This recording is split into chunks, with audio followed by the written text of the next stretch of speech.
It was a gray, rainy afternoon when 17-year-old Miles Carter first saw the man sitting alone on the park bench by the river. Miles had just gotten off the school bus, his hood pulled low over his eyes, earbuds in, not playing anything. He walked the same cracked sidewalk every day, head down trying to disappear into the drizzle. At home there wasn't much waiting for him. His mom worked night shifts at the hospital. His dad had grown quieter since his older brother was deployed overseas. They ate dinner in silence, left dishes in the sink and tried not to mention the war. The man on the bench didn't move when Miles passed. He looked like a statue, still, soaked and silent. His coat was too thin for the weather. His boots were mismatched. He held something in one hand, a damp photograph. But his other hand didn't move at all, wrapped in cloth like it had forgotten how Miles walked past him. Then after a few steps stopped, he turned back, pulled a folded poncho from his backpack and walked over. No words, just set it down next to the man and started to leave. Then, surprising himself, he asked quietly, "Was it this cold where you served?" The man looked up slowly, face weathered, eyes distant. He didn't speak, but gave the faintest nod. Miles hesitated. "My brother's in the army," he said. "He's deployed right now. Haven't heard from him in a couple weeks." Still no reply. Miles turned to go, but then, just above the sound of rain, the man's voice rasped out, "Bring him hand warmers when he gets back." That was the first time the man had spoken to anyone in weeks. The next afternoon the bench was empty. The day after that, the man was back. Miles approached again, unsure. "You got somewhere to sleep?" he asked. The man didn't look at him. "Didn't ask for help," he muttered. "Didn't offer any," Miles said, sitting down at the edge of the bench. "Just asking." They sat in silence. Cars passed, tires hissing in the wet. Finally Miles asked, "What's your name?" The man's eyes flicked over, heavy with something too old to name. "Names don't matter?" he said. "Not out here?" Miles stopped going for a couple days after that. Something in the man's tone had closed him off. But the silence at home was worse. The empty chair where his brother used to sit. The bracelet still on his wrist, made from cord before deployment. His brother had said, "Don't take it off until I'm home." So one night, Miles walked to the laundromat and found the man sitting under the overhang, rain dripping off the roof behind him. Miles handed him a cup of gas station coffee. The man didn't say thank you. But he didn't push it away, either. After a long time the man pulled something from his coat pocket. A faded, crumpled photo. A little girl on someone's shoulders, both laughing, sunlight in their eyes. "She was 5 when I left," he said, barely above a whisper. 14 now. "Haven't seen her since." Miles didn't know what to say. So he didn't say anything. Just reached into his own pocket and held up his fraying bracelet. "My brother made me wear this. Said if I take it off, he'll know something's wrong." The man looked at it, then at Miles. And for the first time something flickered behind his eyes. A recognition. A softness. "Wexler," he said. "Name's Wexler." From then on they saw each other more. Not every day, not always with words. But a rhythm formed. Sometimes Miles would leave things, socks, a sandwich, a folded note. Sometimes they'd sit together, listening to an old radio Miles brought one evening. It played crackling soul music, and Wexler closed his eyes. Hummed one afternoon, as the sun dipped below the rooftops. Miles asked, "Do you miss her?" Wexler nodded. "Every day," he said.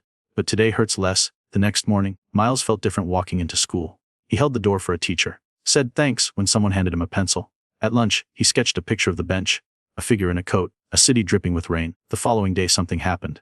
Miles arrived at school soaked from the storm. But as he turned a corner into the courtyard he froze. A full army unit stood in formation outside the school. Dozens of soldiers. Silent, still, watching. An officer stepped forward and asked for Miles by name. The whole school stared. Miles stepped forward, unsure. The officer handed him an envelope, saluted, and turned away. The soldiers turned in unison and marched off, boots echoing on the pavement. Inside the envelope was a handwritten letter. "Thank you for seeing me when I was invisible. I found my way back to the VA. And maybe, one day, back to her." Sjeet, Wexler's ret. Tucked behind the letter was a photo. Wexler in a clean shirt standing next to a teenage girl with the same eyes as the one in the old photo. Miles folded the letter slowly. Tucked it into his coat. He didn't cry. But for the first time in a long time he didn't feel alone. Miles sat in his last class of the day, staring out the rain-speckled window as the teacher's voice drifted somewhere in the background. His notebook lay open but empty, except for a single sketch in the corner, a simple outline of a bench beneath falling rain. No one noticed him drawing it. No one ever really noticed Miles. Not since his brother left. Not since the house fell silent. After school he didn't head home right away. His feet led him down to the river to the bench, even though he wasn't sure Wexler would be there.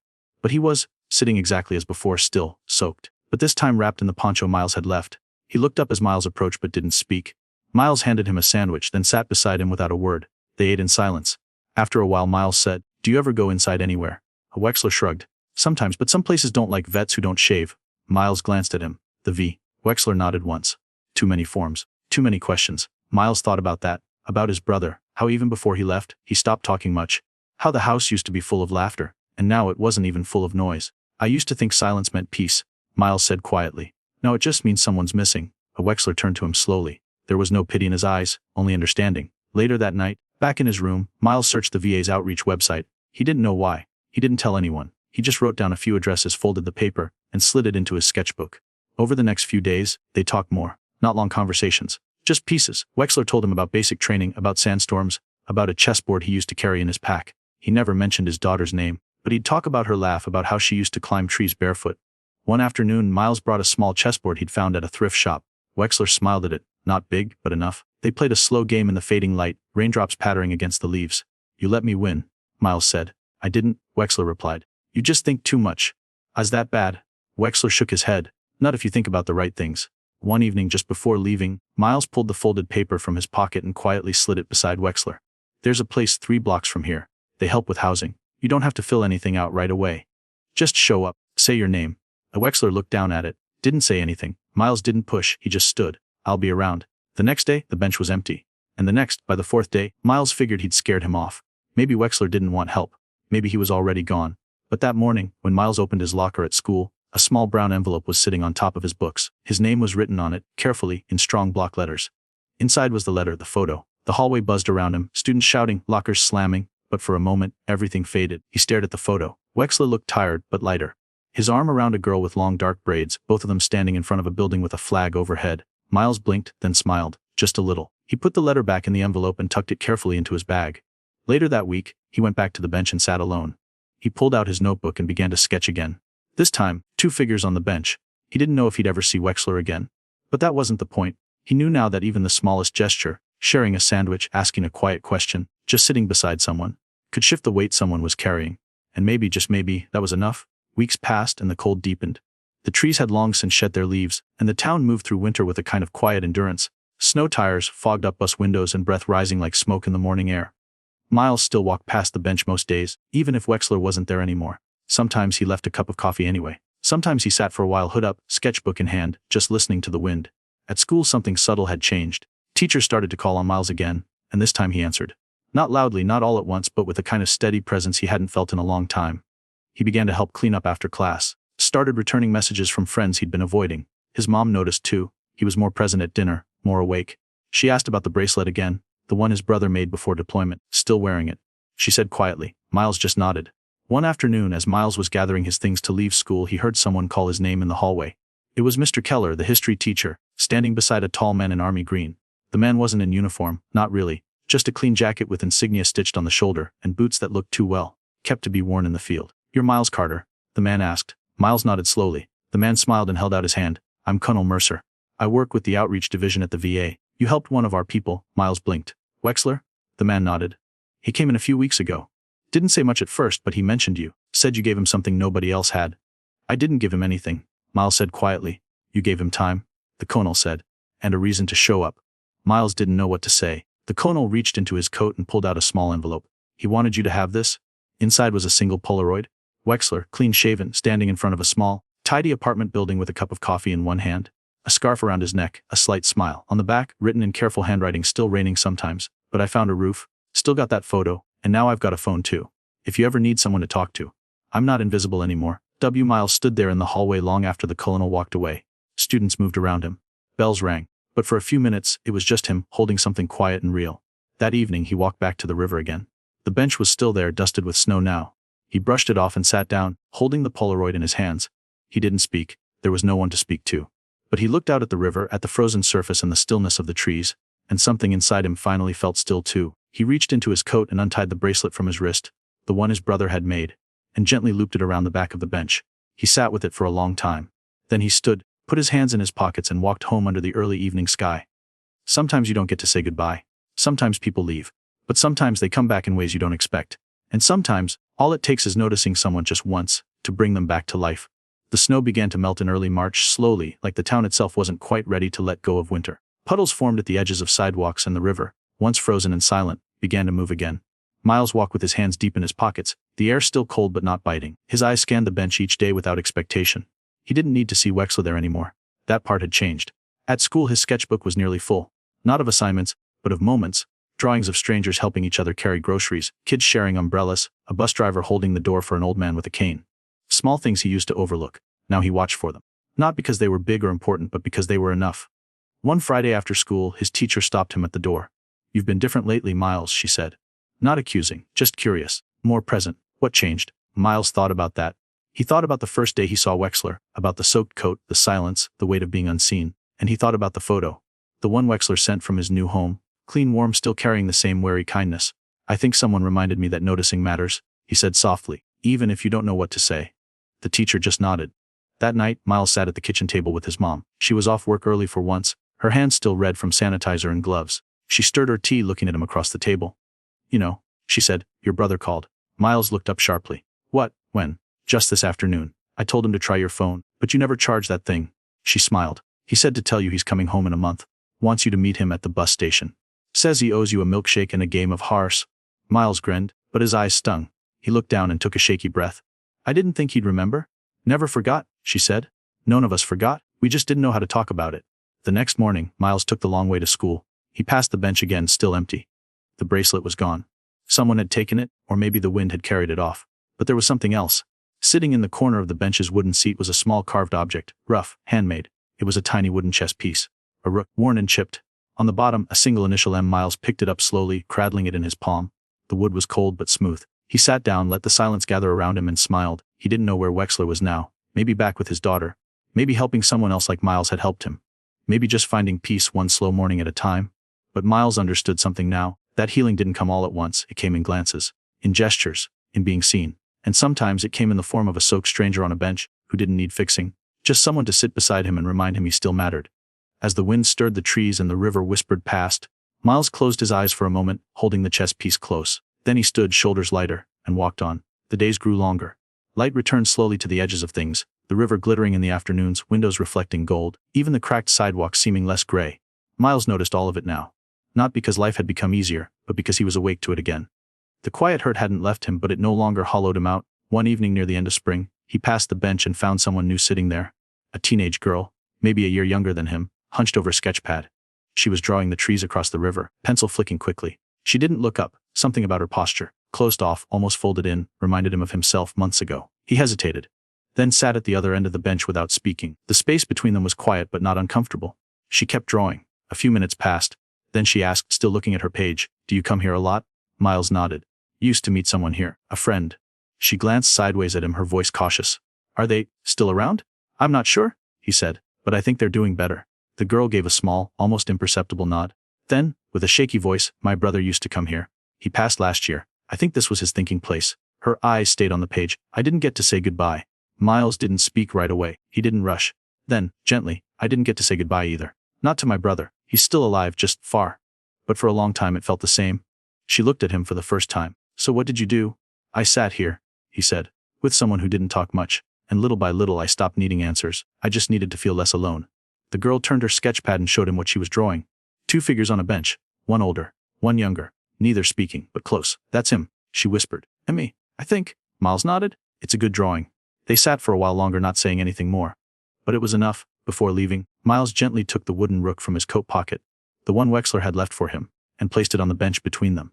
Someone gave this to me when I needed it, he said. No, maybe it's your turn.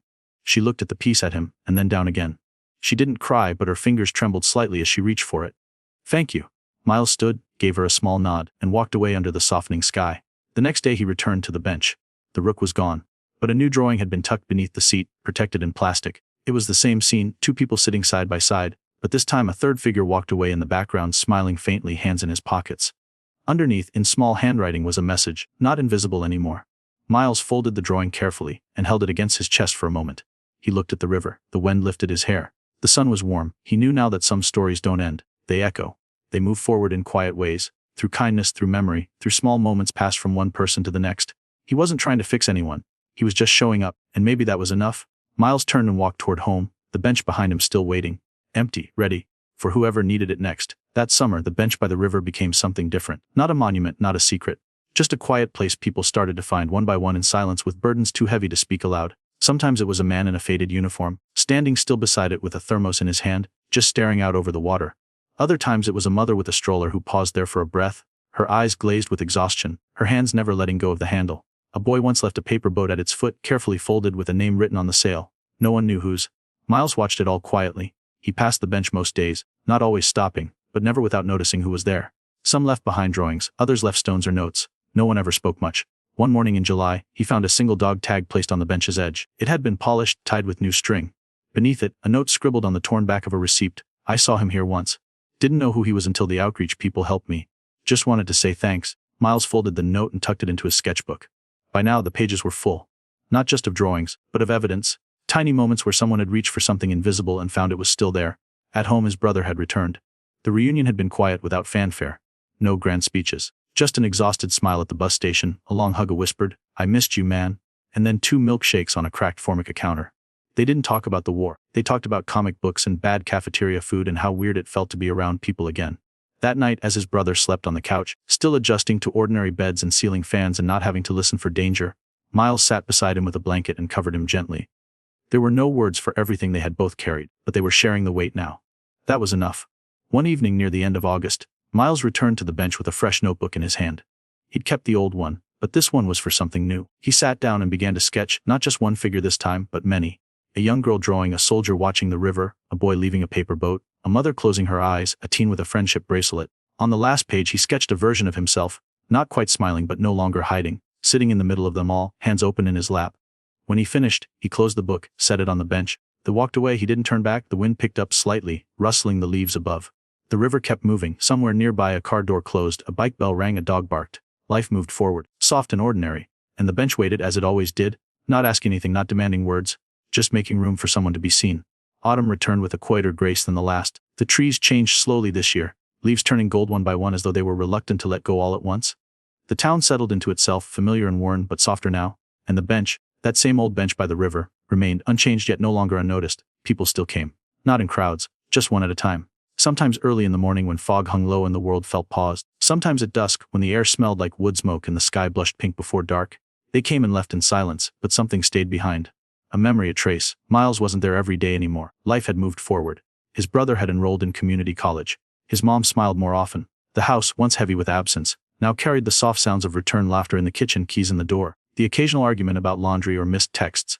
Normal things, human things. But whenever Miles did visit the bench he brought a new page. His second sketchbook was nearly full. This one wasn't just drawings. It was moments, details, fragments. A little boy with freckles feeding the birds. An elderly woman reading aloud to no one in particular. A note scribbled in red crayon. "I miss my dad but I'm still trying." A bracelet left by a stranger. A Polaroid of someone smiling with their eyes closed. One day in mid-October Miles found a sealed envelope taped beneath the bench. Just his name on it, nothing else. Inside was a photo of Wexler. He looked older than in the last picture but stronger. He stood beside a white truck with a VA logo, his hand resting on the shoulder of another man. Younger, tired-looking, dressed in worn layers. Behind them, a shelter with a handmade banner, "Welcome home." The note tucked behind the photo was written in the same blocky handwriting. "You gave me my first step. Thought I'd help others take theirs. I'm still not great with words but I listen. That's something, right? Stay human." "Do." Miles smiled and folded the letter carefully, sliding into the back pocket of his sketchbook. He sat on the bench for a while, letting the breeze carry the scent of river and distant pine. Then he looked to his left. A boy stood there, maybe 12. His clothes were a little too big, his backpack too worn.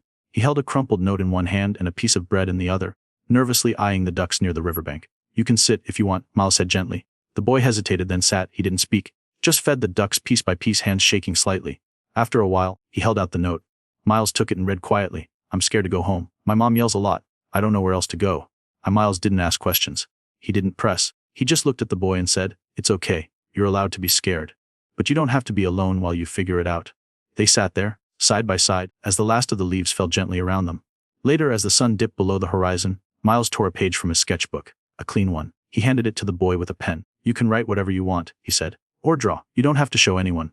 The boy nodded, slowly, gratefully, and so the bench kept becoming what it had always been trying to be. Not a place to fix people, but a place to hold them.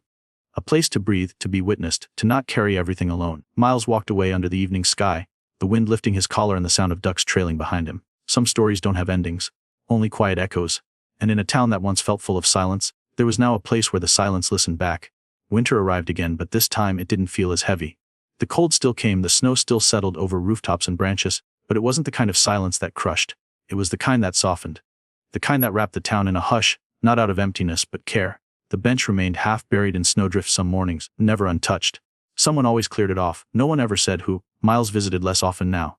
Not because he had forgotten, but because the bench no longer needed him the same way. It had become something larger than either of them, him or Wexler. It had become a quiet inheritance, passed between strangers who never learned each other's names but somehow knew how to keep it alive. He walked by one evening near Christmas, the streets lit with soft strings of gold lights, the river frozen still. A scarf was draped over the bench's backrest. Folded, neat, beside it, a thermos untouched. A small card sat beneath the thermos, weighted by a stone. He bent down and read the handwriting, shaky but careful. If you're cold, please take this. If you're tired, please sit. If you're alone, just know someone else was too. But they got through. So can you. He didn't take the scarf, he didn't need to. But he sat for a long time, hands in his pockets, watching his breath disappear into the air. Snowflakes landed in his hair and on his coat, gentle and slow. He thought of Wexler, of the girl with the sketch pad, of the boy who fed the ducks, of the people who had come and gone, and of the ones who never made it to the bench at all, but maybe would, one day. In spring, Miles would leave for college, a few towns away, not far, but far enough that he wouldn't see the bench every day. And that was okay, it didn't belong to him. It never had, he had just helped keep it warm for a while.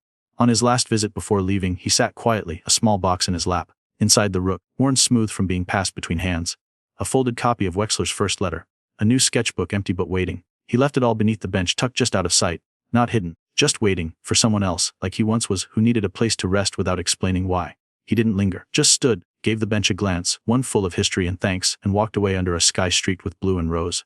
Somewhere behind him a stranger passed. Maybe someone lost, maybe someone ready. They paused when they saw the bench, hesitated, then sat, and the story, like all stories worth telling, began again, not loudly, not with fanfare, but with quiet, ordinary grace. And the bench, as always, listened. Spring unfolded with a kind of quiet gentleness, buds appearing on branches overnight, the river flowing a little faster, sidewalks drying under a shy sun. The bench sat in its usual spot, facing the water, softened by time and weather. But now, it carried a presence far larger than its wood and bolts could hold. People still came. Sometimes they brought coffee, sometimes just themselves. They didn't always stay long, they didn't always sit. But they paused, looked, understood. One morning a woman in her 60s arrived carrying a bouquet of wildflowers, hand-picked, uneven. She placed them on the bench without sitting, touched the armrest gently and whispered something no one heard. Then she walked away, leaving behind the scent of lavender and fresh soil.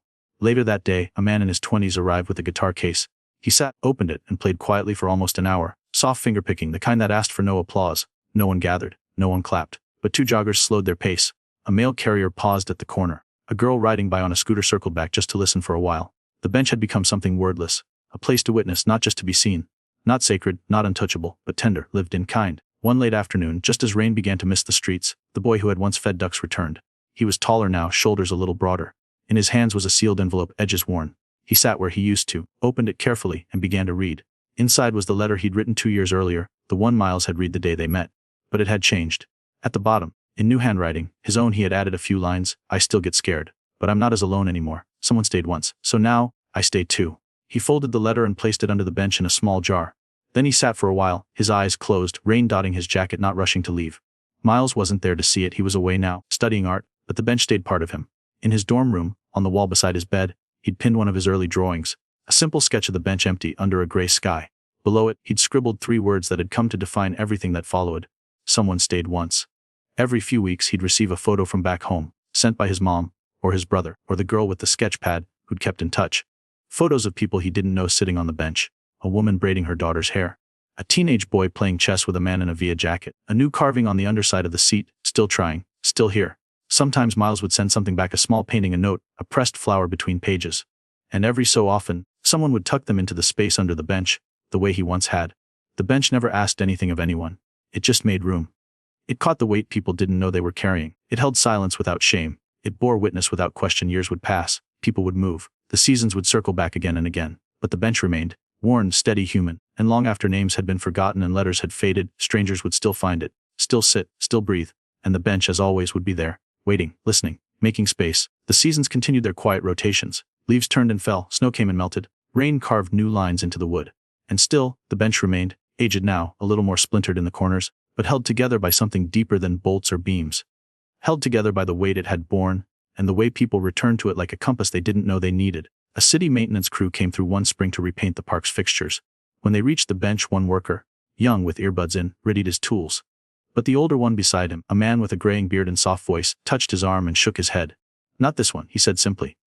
This one's got stories. They left it untouched one afternoon. The girl with the blue yarn, now a teenager, returned.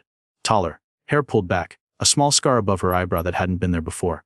She came with a friend this time, a boy who walked slowly, with a slight tremor in his hands. They didn't speak at first. Just stood side by side looking at the bench like it might speak first. Then she knelt, reached under and retrieved the tin. It had rusted around the edges but still opened with a firm twist. She passed it to the boy, who blinked fast and took a breath before reading one of the old letters aloud. It was Miles's. I still get scared, but I'm not as alone anymore. Someone stayed once. So now, I stayed too. The boy looked at her when he finished. She didn't say anything. Just nodded, that same soft gesture passed down from stranger to stranger like a quiet inheritance. He nodded back, then they stayed for hours. One day, the bench was almost empty again. The tin had fewer letters, the yarn had faded. But there was still something new each week. A folded drawing, a stone painted with a single word, a carved date with a heart around it. Little markers of people coming back, saying I was here. I felt something. A group of schoolchildren on a field trip passed through, their teacher guiding them down the gravel path. Most ran past, chasing each other through the trees. But one boy, small, quiet, with round glasses and a notebook tucked under his arm, stopped. He didn't sit. Just read the messages carved into the wood, the ones half faded, some nearly worn smooth. Still trying, still here. Thank you for seeing me, he stated. So I did too. He took out his notebook and scribbled something quickly, then placed a single sticker, a tiny, cartoon sun, on the back leg of the bench before running to catch up with the others. That evening, the light caught it just right. The sun, low and golden, made the sticker glow faintly in the dusk, like a quiet reminder. And then, one night, after years, after so many footsteps and stories and held silences, Miles came back. He didn't tell anyone he was visiting. Just arrived with a small satchel slung over his shoulder and a canvas roll of paintings under one arm. He stood across the park for a while, unsure if he wanted to see it again, afraid of what it might feel like, but eventually, he walked the path, hands in pockets, shoulders a little hunched. The bench looked older, but it was still there. He ran his hand along the wood, pausing at the carvings, smiled when he found one of his own still legible, then sat. In his bag was a letter. He'd written it the week after Wexler died. He'd never known what to do with it. Until now, he unfolded it slowly, pressing out the creases. And then, in the last light of day, he read it aloud. Dear Wexler, I didn't know that the day we met would be the one that changed my life. I thought you were just an old man with wet boots. I didn't know you'd become the reason I still look people in the eyes. That I'd build a life from one chess game and one question. You okay, kid? You stayed. So now I do too. Thank you for sitting with me. For seating me. I miss you. He folded the letter again, sealed it, and tucked it behind the support beam under the seat, his last piece. Then he took a breath that went deeper than usual, stood, and looked out at the river. From the sidewalk a boy passed by with a backpack, looked at him, and offered a quick nod. Miles returned it. Nothing more needed to be said. The bench, once again, had listened. And in the quiet of evening, just before the stars blinked on, the wind moved gently through the trees. Like someone exhaling, like someone still staying. The sky dimmed into a soft indigo, and streetlights blinked on one by one, their glow pooling on the wet pavement like halos.